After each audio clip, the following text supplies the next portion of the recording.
Hey guys, Chris here, and I'm a Ukrainian Canadian. Today is October 25th, 2024, and let's get to the news and map updates happening in Ukraine and Russia, shall we? First, we'll cover the map updates, and then we'll go over the news. So first, of course, I want to go over the situation in Pokrovsk and the entire region. So you guys can see that, of course, the Russians continue on pushing, and in the last few days, Russia's made some more small gains around the area of Selidove and also Kurakhove. So you can see that Deep State has updated this entire region close to Selidove, indicating that the Russian forces were able to penetrate within the city of Selidove, and there's battles ongoing around the city center. Now, to me, it becomes obvious that it is likely that the Ukrainian forces in the next few days, perhaps a week or two at most, will have to pull out unless there is an effective counterattack, which I'm not really seeing it happen. However, some good news, which could perhaps indicate that maybe Ukraine would counterattack and drive out the Russian forces out of Selidove, is the fact that around Toretsk, the Ukrainians were able to drive out the Russian forces out of this kind of big block in the city center.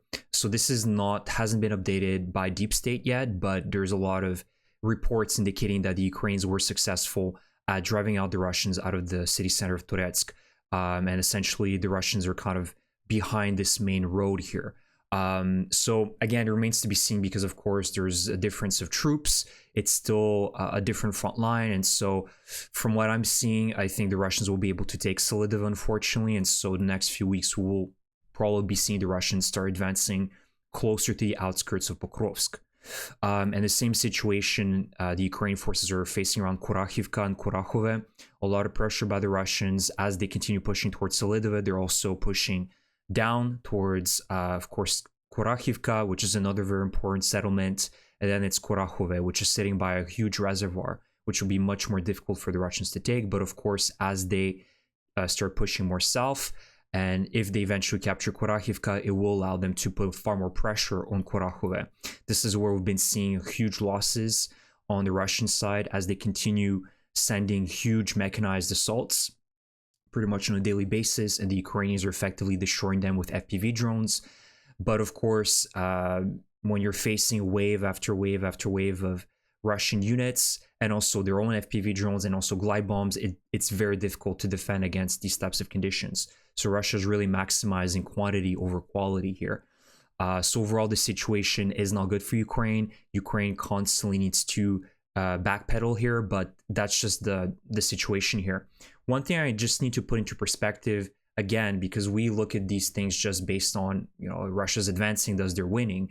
And no, we need to understand that this is a war of attrition. This has been mentioned by so many experts, that this is not going to be a war based on who is going to take, Pokrovsk, and when Russia's going to take Pokrovsk, that's going to be it. We realize that even after the fall of Vuhledar, Ukraine's still fighting, and that's the same situation with Ukraine and the offensive in Kursk, right? It's not because Ukraine was able to capture and occupy over 1,000 square kilometers, now it's less, following the Russian counterattack, that now things are over and Russia's going to collapse. It's all about creating battlefields where you're going to maximize and inflict the maximum amount of losses to your enemy, and Ukraine is currently doing that.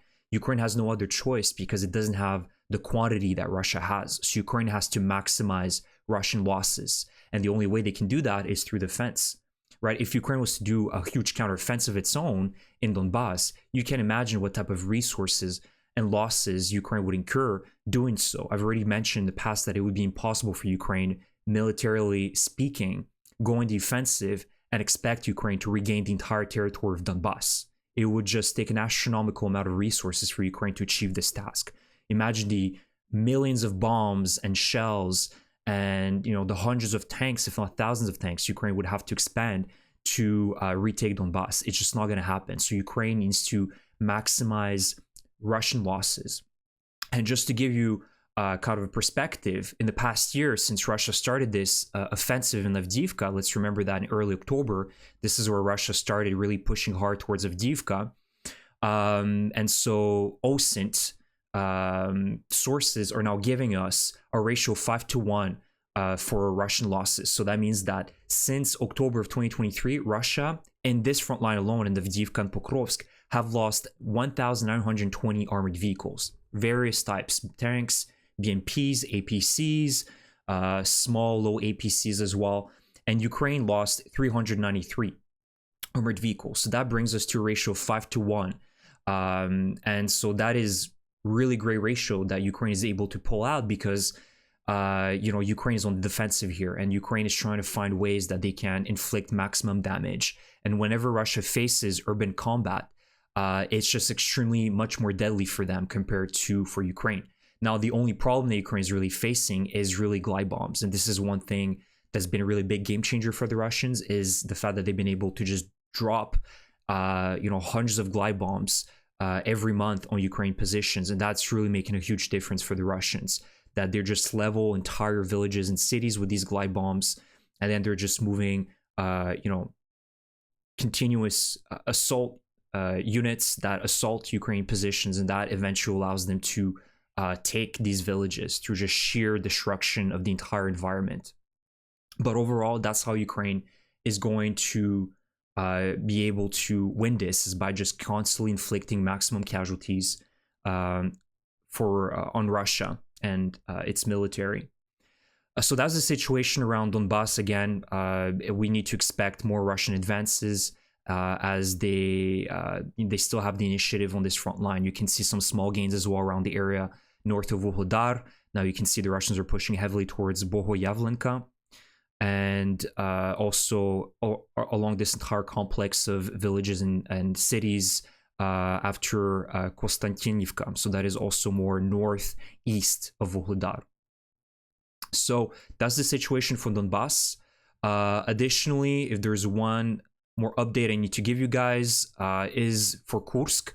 Now, according to Zelensky and Budanov, they're mentioning that they're expecting the first North Korean troops to land in the territory of Kursk within the next 2 to 3 days, around October 27th, 28th. We should be expecting the North Korean troops that are currently undergoing training and being equipped by the Russian military. We should be expecting them to be in Kursk in the next few days. Of course, let's remember that 12,000 troops isn't going to be a game changer. I think it's just a statement by Putin that here you can see that our alliance with North Korea is strong as ever. And as the West is still trying to figure things out after almost 3 years of this conflict in Ukraine, Russia's trying to push the narrative that their alliances are, set in stone, and that, look how strong we are compared to the democratic world. And he's trying to rush them as quickly as possible. Look at how quickly things have been moving in the past 2 weeks, from, Ukraine blowing the whistle a little bit over 2 weeks ago, saying that they do believe that North Korean troops will take part. And everybody was thinking that's ridiculous, to only a few weeks later seeing these North Korean troops actually being used against Ukrainians to fight against the Ukrainian military. So Putin is really desperately trying to push them as quickly as possible, just to kind of start painting this image that, look at us, North Korea is joining this war. And again, the democratic world is just trying to figure things out. And there's no better time than during the US elections, where you can just expect the US for the next 2 weeks to say absolutely nothing.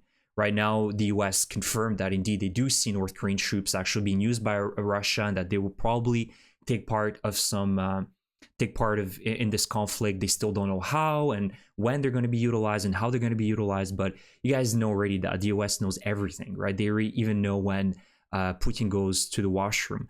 So they absolutely know how and when Russia's going to be utilizing these North Korean troops. It's just that they don't want to admit it right now, because they fear that any of these escalatory titles in a newspaper that will be directed against the Democratic Party would hurt the chances for Kamala Harris to be elected. So right now we should be expecting kind of the status quo from the US government. The Biden administration will remain more or less quiet about it. We'll try to downplay this. And, after November 5th, I'm really hoping that the Biden administration will take some serious steps, because if they don't, then we're facing a huge crisis next year and in 2026, when, obviously, if the world doesn't do anything about it, then, we're in a big mess afterwards. And this is one last thing I wanted to mention. This is why I'm pretty confident that South Korea is going to get involved in this. And I believe that there is going to be a new alliance between Ukraine and South Korea that's going to be strong as ever, because, pretty much North Korea is directly now being involved with Russia in this war. And what is important is that we have now confirmations that Russia, in exchange of them receiving troops and ammunition, is providing valuable technology, resources to North Korea, essentially strengthening North Korea, which will eventually, if Russia wins this, they will definitely pay in kind far more to North Korea for their help in winning this against Ukraine. So it is in South Korea's direct interest to help and assist Ukraine defeat not only Russia, but also North Korea, because they now go hand in hand. You know, Russia's victory in Ukraine is also North Korea's victory.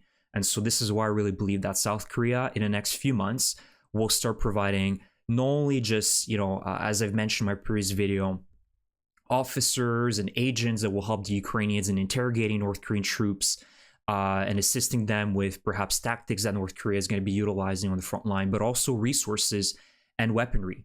Let's not forget that South Korea is one of the mightiest military industrial complex in the world, providing and building some of the best technology, military technology in the world. And I think that this would be a huge game changer and a huge miscalculation for Putin, thinking that South Korea is not going to get involved. At least I'm being very optimistic here, because I think that South Korea definitely understands the threat level of a Russia-North Korea alliance.